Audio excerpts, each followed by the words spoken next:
안녕하세요. 주임제교회 성도님. 오늘 저희는 김교육 목사님의 강의 시리즈를 좀 더 깊이 파고 들어보려고 합니다. 네, 반갑습니다. 바로 천년왕국이라는 주제인데요. 이게 우리 신앙 여정에 정말 중요한 나침반이 될 수 있거든요. 맞아요. 좀 흥미롭기도 하고 때로는 좀 복잡하게 느껴지기도 하는데 오늘 그 핵심을 명쾌하게 짚어보겠습니다. 네, 성도님, 이 천년왕국을 바르게 이해하는 게요. 단순히 미래 시간을 맞추는 그런 게임이 아니에요. 그렇죠. 목사는 강의에서도 계속 강조하셨지만 이건 우리가 이 마지막 시대를 어떻게 살아가야 할지, 또 우리의 신앙과 소망의 방향을 어디에 두어야 할지를 결정짓는 아주 중요한 문제입니다. 정말 그렇겠네요. 그래서 오늘 목사님의 그 깊이 있는 분석을 따라서요. 천년왕국에 대한 주요 신학적 관점들이 있잖아요. 네네, 전천년설, 후천년설, 무천년설. 맞습니다. 그게 어떻게 다르고 또 어떤 의미가 있는지 좀 살펴볼 거고요. 그리고 제가 제일 기대되는 부분인데 성경이 실제로 묘사하는 천년왕국의 모습, 목사님께서 회복된 에덴이라고 정말 생생하게 그려주셨잖아요. 아, 네, 그 부분이죠. 그 삶 속으로 한번 같이 들어가 보려고 합니다. 좋습니다. 이 시간을 통해서 성도님께서 이 천년왕국에 대한 다양한 견해들을 좀 균형 있게 파악하시면 좋겠고요. 막연한 기대나 혹시 잘못된 오해가 아니라 정말 성경적인 소망 위에서 현재의 삶을 더 지혜롭고 또 힘차게 살아가는데 도움을 얻으시길 바랍니다. 자, 그럼 본격적으로 시작해 볼까요? 이 천년왕국을 어떻게 보느냐가 대체 왜 이렇게 중요한 걸까요? 그게 말이죠. 목사님도 지적하셨지만 이걸 어떻게 해석하느냐에 따라서 성경의 마지막 때, 시간표, 그 전체 그림이 확 달라 보이기 때문입니다. 시간표 전체가요? 네. 예를 들어 예수님의 재림이 천년왕국 전이냐 후냐, 또 그 천년이라는 기간이 문자 그대로 천년이냐 아니면 상징적인 의미냐, 이게 핵심 쟁점이죠. 그렇군요. 그럼 잘못 해석하면 위험할 수도 있겠네요. 그렇습니다. 자칫 잘못된 해석은 뭐랄까 재림에 대해 잘못된 기대를 갖게 하거나 아니면 마지막 때에 대한 성경의 경고를 너무 가볍게 여기게 만들 수 있어요. 경각심이 무뎌질 수도 있겠군요. 네, 결국 신앙생활에 혼란을 가져올 수도 있고요. 그래서 이 천년 왕국은 단순한 신학 토론거리가 아니라 우리 성도님들의 삶과 믿음에 직접적인 영향을 미치는 아주 실제적인 문제입니다. 실제적인 문제다. 특히 성경의 예언을 문자 그대로 받아들일지 아니면 상징적으로 해석할지에 따라서 그 결과가 완전히 달라지니까요. 신중해야 합니다. 목사님께서 대표적인 세 가지 입장을 아주 명확하게 정리해 주셨어요. 전천년설, 후천년설, 그리고 무천년설. 네, 그 세 가지죠. 이 각 입장의 핵심 차이가 들어보니까 재림 시점, 그리고 천년왕국 자체를 어떻게 보는지, 또 요한계시록 해석 방식, 마지막으로 이스라엘의 역할, 여기서 크게 갈리더라고요. 맞아요. 거기다 흥미로운 통계도 있었죠. 미국 복음주의권 지도자들이나 목회자들 사이에서는 전천년설하고 무천년설이 비교적 좀 폭넓은 지지를 얻고 있다고요. 전천년설과 무천년설요. 네, 특히 전천년설 같은 경우는 그 안에서도 또 나뉘어요. 성도들이 환란 전에 휴거된다는 입장 들어보셨죠? 환란 전 휴거설. 네네. 또 환란을 다 통과한 후에 들림받는다는 환란 후 휴거설. 그리고 환란 중간에 들림받는다는 환란 중간 휴거설. 이렇게 또 견해가 나뉩니다. 와, 생각보다 더 복잡하네요. 그럼 일단 많은 개혁주의 교회에서 받아들여지고 있다는 무천년주의부터 좀 자세히 볼까요? 이게 이름 때문에 천년왕국이 아예 없다 이렇게 오해받기도 한다면서요? 네, 맞아요. 그런 오해가 많죠. 근데 그건 아니고요. 무천년주의는 계시록 20장에 나오는 그 문자적인 천년기간의 왕국을 부정하는 거지 하나님 나라 자체를 부정하는 건 아닙니다. 기간을 부정하는 거군요. 네, 이 관점의 핵심은 뭐냐면 예수님의 초림부터 재림까지, 그러니까 지금 우리가 살고 있는 이 교회 시대 전체를 상징적인 의미의 천년왕국으로 본다는 거예요. 지금 이 시대를요? 그렇죠. 그렇군요. 이 관점은 성경, 특히 예언을 해석할 때 문자 그대로보다는 그 너머의 상징이나 영적인 의미를 찾는 그 알레고리 해석 방식을 중요하게 사용한다고 하셨어요. 네, 맞습니다. 그런데 여기서 목사님이 지적하신 아주 흥미로운 지점이 있어요. 뭐냐면 이미 성취된 예언들 있잖아요. 예를 들어 예수님의 탄생이나 십자가 사건 같은 거. 네네. 이런 건 문자적으로 받아들이면서도 아직 이루어지지 않은 미래의 예언, 그러니까 재림이나 천년왕국에 대해서는 주로 상징적으로 해석하는 경향이 있다는 거죠. 아, 이중적인 태도처럼 보이기도 하네요. 그렇죠. 예를 들면 계시록 20장에 사탄의 결박 이야기가 나오는데 이걸 사탄이 완전히 활동 못하게 묶였다기보다는 복음이 전 세계로 퍼지는 것을 사탄이 완전히 막지는 못하도록 그 활동이 제한된 상태, 이렇게 해석하는 거죠. 그렇군요. 첫째 부활은요? 첫째 부활은 이미 죽은 성도들의 영혼이 지금 하늘에서 그리스도와 함께 안식하며 다스리고 있는 그 영적인 상태를 가리킨다고 봐요. 육체적 부활이 아니라. 아, 역사적으로 보면 이게 오리겐이라는 초기 교부한테서 시작돼서 어거스틴이 신학적으로 딱 체계화시키면서 서방교의 주된 견해가 됐다고 하더라고요. 네, 맞아요. 그리고 종교개혁자 칼빈도 다른 부분에서는 문자적 해석을 엄청 강조했는데 유독 이 천년왕국에 대해서만큼은 어거스틴 영향을 받아서 무천년주의 입장을 취했다는 게 좀 아이러니하죠. 그렇죠. 그게 이제 장로교를 포함한 개혁교의 전통에 아주 큰 영향을 미쳤고요. 네. 그럼 이 무천년주의 특징을 다시 한번 정리해 주실 수 있을까요? 네, 간단히 말하면 상징적 해석을 중요하게 생각하고요. 미래의 어떤 특정 왕국보다는 현재 이 교회 시대를 통한 하나님 나라의 영적인 확장에 초점을 맞춥니다.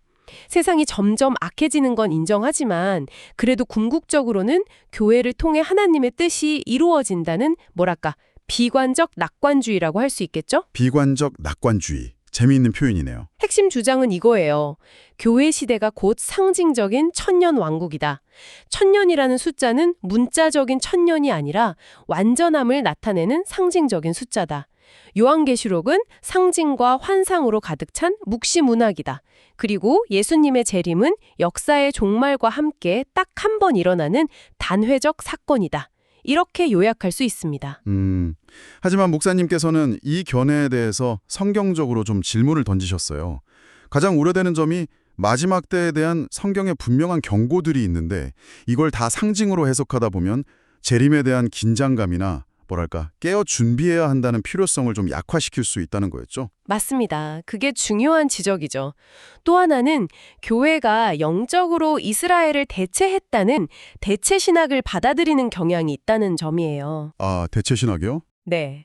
그렇게 되면 마지막 때 이스라엘의 회복에 대한 성경의 여러 약속과 예언들을 관과하거나 축소 해석하게 될 위험이 있다는 거죠. 그렇군요. 그리고 알레고리 해석이라는 게 자칫하면 해석하는 사람의 주관이 너무 많이 들어갈 수 있어서 계시록 해석의 객관성을 좀 담보하기 어렵다는 문제도 있고요. 또 계시록 19장의 재림, 20장의 천년왕국, 21장의 새하늘과 새 땅. 이게 비교적 시간 순서대로 이어지는 것처럼 보이는데 그 흐름을 거스르게 된다는 점도 생각해 볼 부분입니다. 확실히 분별이 필요하겠네요. 네. 천년왕국은 미래에 대한 실제적인 소망과 연결되어 있으니까요. 이 관점을 잘 분별해서 이해하는 게 중요합니다. 알겠습니다. 그럼 다음으로 후천년주의를 한번 볼까요? 이 관점은 좀 분위기가 다른 것 같아요. 세상은 점점 좋아질 것이다. 약간 이런 낙관적인 전망을 바탕으로 한다고요? 네, 맞아요. 후천년주의의 핵심 아이디어는 복음이 점점 널리 퍼져서 이 땅에 점진적으로 영적인 황금기, 그러니까 천년왕국 같은 시대가 먼저 도래하고 그 이후에 예수님이 재림하신다는 거예요. 아, 천년왕국이 먼저 오고 그다음에 재림. 순서가 다르네요. 그렇죠. 근데 현재는 사실 지지하는 사람이 그렇게 많진 않다고 알려져 있습니다. 그렇군요.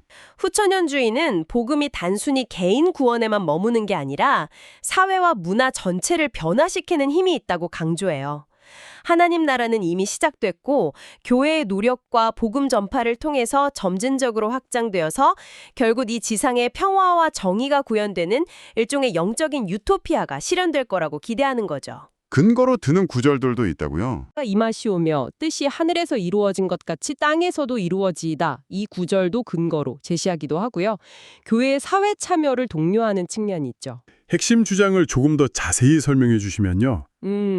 복음의 영향력이 계속 커져서 결국 세상이 기독교화되고 바로 이것이 천년왕국의 실현이라고 보는 거예요. 물론 완전한 천국은 아니지만 교회가 중심이 되어서 아주 높은 도덕성과 평화가 이루어지는 시대가 온다는 거죠. 그리고 이 황금기가 지난 후에야 그리스도께서 재림하신다 이렇게 주장합니다. 아까 무천년주의처럼 여기도 대체 신학을 수용하고 계시록은 상징적으로 해석하나요? 네, 그런 경향이 있습니다. 비슷해요. 역사적으로는 언제 좀 힘을 얻었나요? 이게 17세기, 18세기 청교도 운동하고 계몽주의 시대의 낙관적인 분위기 속에서 좀 힘을 얻었어요. 대각성 운동을 이끌었던 조너선 에드워즈 같은 분들이 대표적이고요. 아, 에드워즈요. 네. 근데 20세기에 들어서면서 상황이 확 바뀌죠. 두 차례의 세계대전 같은 끔찍한 일들을 겪으면서 과연 세상이 점점 좋아질까 하는 믿음이 크게 흔들렸어요. 그래서 후천년주의는 자연스럽게 좀 쇠퇴하게 됐습니다. 이 관점도 그럼 성경적인 비판들이 있겠네요. 그럼요. 가장 큰 부분은 성경 곳곳에서 마지막 때의 배도, 환란, 재난, 사랑이 식어지는 현상들을 경고하는데 이건 너무 정반대로 지나치게 낙관적이라는 거죠. 네, 현실과 좀 동떨어져 보일 수 있겠네요. 그렇죠. 자칫하면 성도들이 마지막 때에 대한 경각심을 잃게 만들 수도 있고요. 또 계시록의 시간 순서를 따르지 않는다는 점, 대체 신학을 받아들인다는 문제, 그리고 어쩌면 인간의 노력으로 하나님 나라를 이루려는 것처럼 보일 수 있다는 비판도 있습니다. 무천년주의랑 비교하면 어떤가요? 비슷한 점도 있고 다른 점도 있을 것 같은데요. 네. 둘 다 문자적인 천년 왕국은 부정하고 재림이 그 상징적 왕국 이후에 온다고 보고 대체 신학 수용하고 상징 해석하고 공통점이 꽤 많아요. 그렇죠. 가장 큰 차이는 역시 역사 발전 방향에 대한 시각이죠. 후천년주의가 훨씬 낙관적이라는 거. 하지만 실제 목회 현장이나 신앙의 적용점을 보면 두 입장이 좀 비슷하게 나타나는 경우도 많다고 합니다. 그렇군요. 물론 후천년주의가 강조하는 사회 변혁이나 문화 사명 같은 측면은 우리가 귀담아 들을 부분도 있지만 성경 전체의 가르침, 특히 마지막 때에 대한 경고와 재림 준비의 중요성을 간과해서는 안 되겠죠. 네, 균형이 중요하겠네요. 자, 이제 마지막으로 전천년주의입니다. 이게 가장 많은 지지를 받는다고 알려져 있죠. 네, 상대적으로 그렇습니다. 개념은 비교적 명확한 것 같아요. 예수 그리스도께서 이 땅에 다시 오신 후에 그 후에 문자 그대로 1000년 동안 지속되는 왕국이 시작된다. 이거죠. 맞습니다. 딱 그거예요. 이 순서가 계시록 19장의 재림, 20장의 천년 왕국, 21장의 영원한 상태로 이어지는 그 흐름과 아주 자연스럽게 부합한다는 장점이 있죠. 아, 성경 순서랑 잘 맞는군요. 네. 그리고 저스틴이나 이레니우스 같은 초기 교회의 지도자들도 이와 비슷한 견해를 가졌을 만큼 역사도 꽤 깊고요. 이게 원래 초대교회의 보편적인 견해에 가까웠다고 볼 수 있습니다. 아닌다고 하셨잖아요. 휴거 시점 때문에. 아, 네. 맞아요. 아주 중요한 차이죠. 성도들의 휴거, 즉 공중으로 들림받아서 주님을 만나는 사건이 7년 대환란을 기준으로 언제 일어났느냐 하는 문제입니다. 네. 크게 세 가지인데요. 환란이 시작되기 전에 휴거된다는 환란 전 휴거설, 환란을 전부 다 통과한 후에 휴거된다는 환란 후 휴거설, 그리고 7년 환란 중간, 특히 후 3년 반에 극심한 환란이 시작되기 전에 일어난다는 환란 중간 휴거설, 이렇게 나뉩니다. 목사님께서는 이 각각의 견해들을 성경적 근거와 함께 객관적으로 잘 설명해 주셨습니다. 네, 객관적인 설명이 중요하죠. 그럼 이 전천년주의의 전반적인 특징이나 장점은 뭘까요? 전반적으로는 성경 예언을 가능한 한 문자적으로 해석하려는 경향이 강하고요. 예수님께서 실제로 이 땅에서 왕으로 통치하시는 그 지상왕국을 강조합니다. 지상왕국? 네.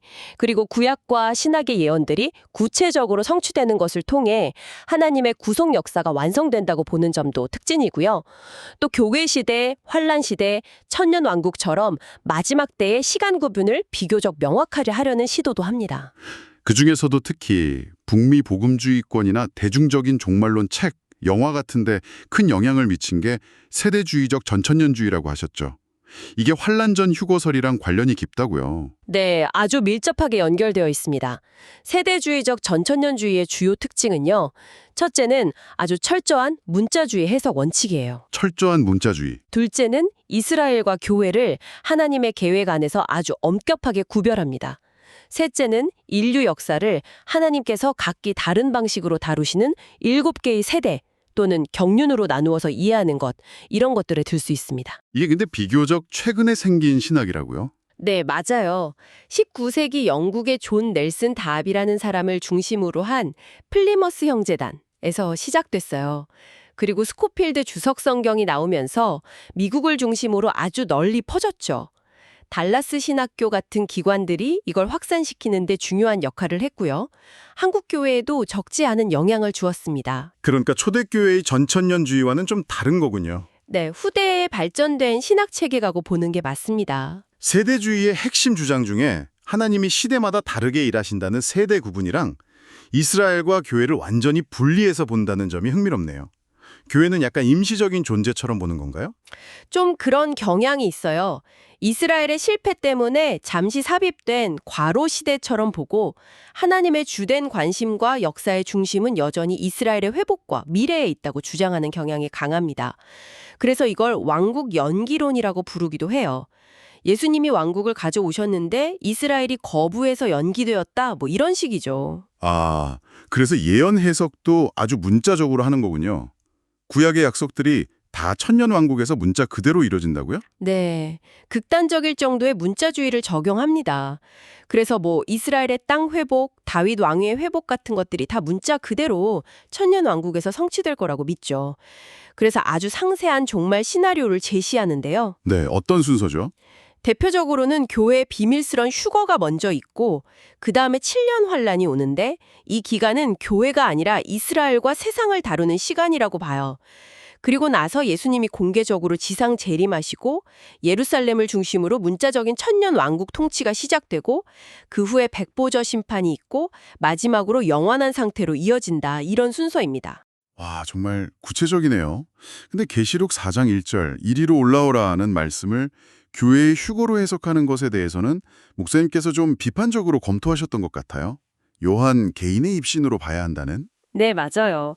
그 해석에 대해서는 신중한 검토가 필요하다는 지적이 있었습니다. 물론 이 세대주의적 전천년설이 성경을 진지하게 대하고 재림신앙을 강조하는 긍정적인 면도 있겠죠. 그럼요. 공헌한 바가 분명히 있습니다. 하지만 목사님께서 지적하신 것처럼 교회를 하나님의 영원한 계획에서 좀 부처적인 존재로 여기게 만들 수 있다는 점이나 또 계시록 같은 묵시 문화까지 너무 지나치게 문자적으로만 해석하려는 한계도 있고요. 네.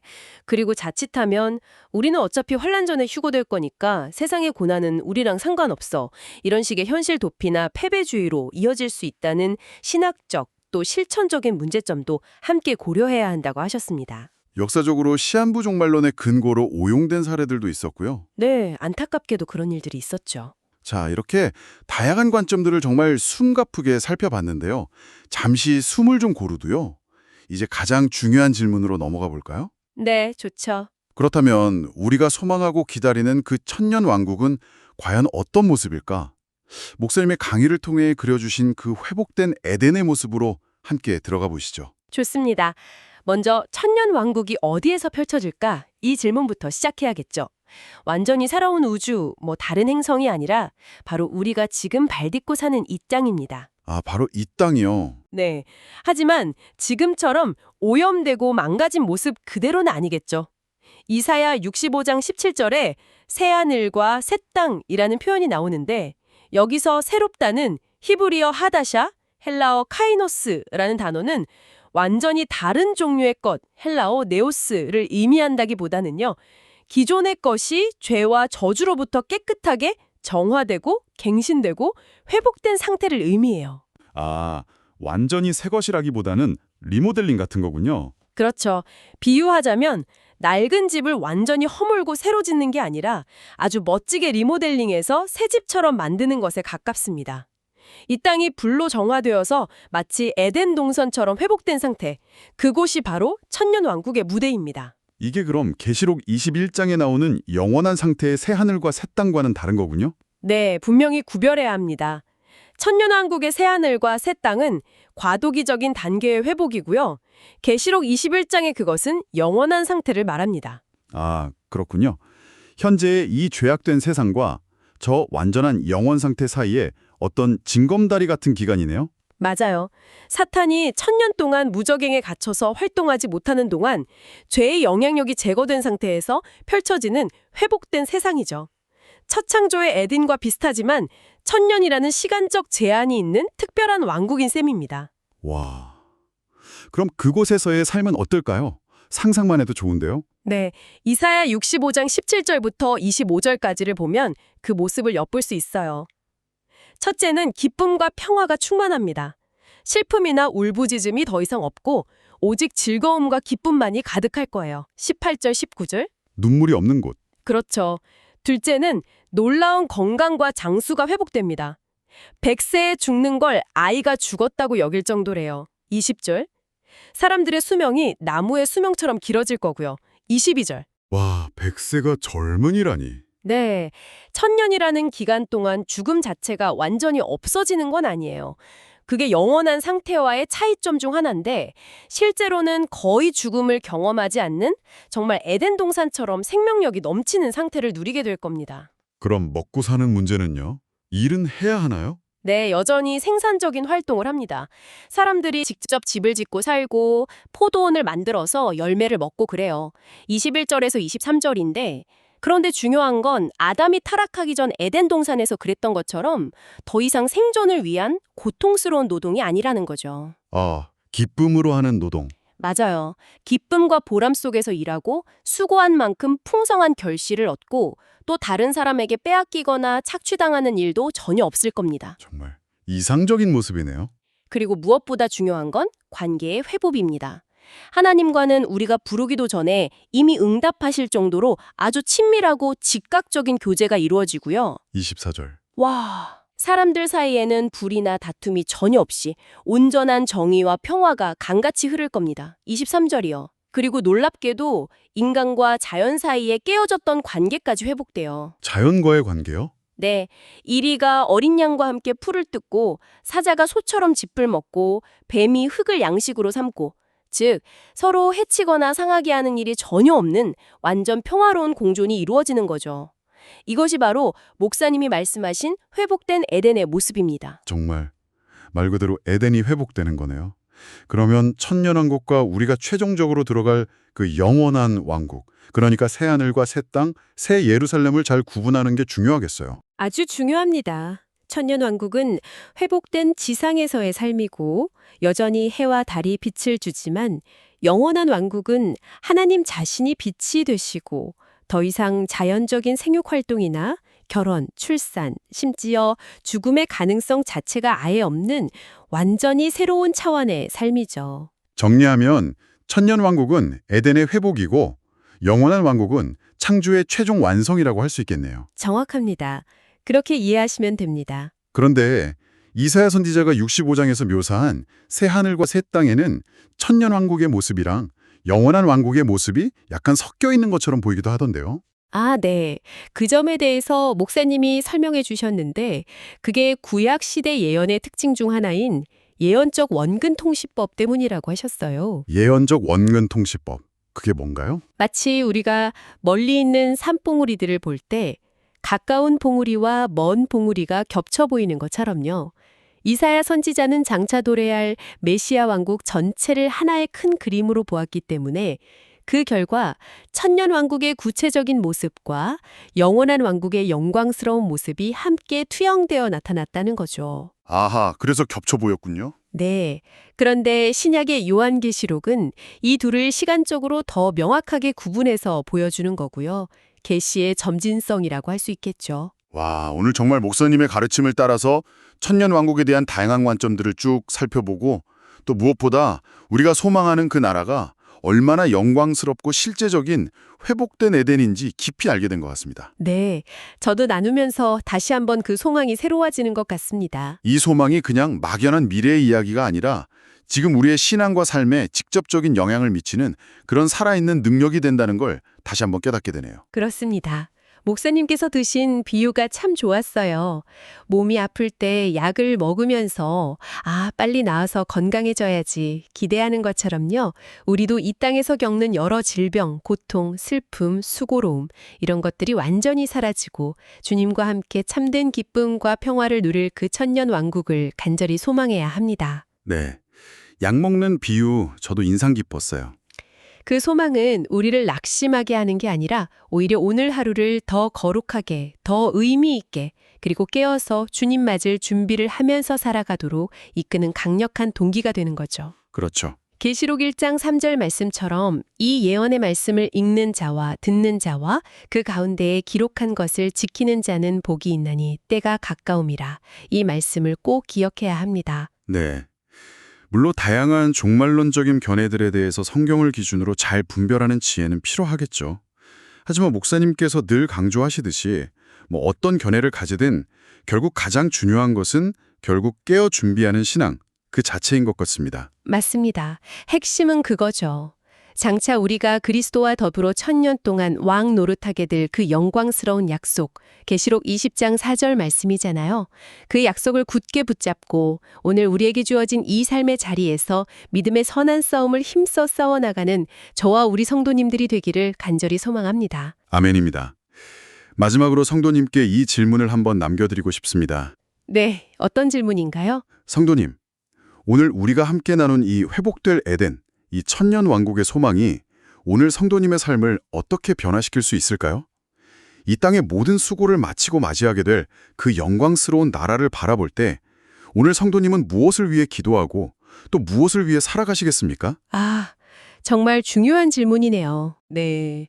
이 질문에 대한 답을 각자 찾아가는 그런 복된 여정이 되시기를 진심으로 바랍니다. 네, 오늘 귀한 시간 내주셔서 함께 탐구해 주신 우리 성도님께 진심으로 감사드립니다. 감사합니다. 다음 시간에 더욱 유익하고 흥미로운 주제로 다시 찾아뵙겠습니다. 평안한 하루 보내십시오.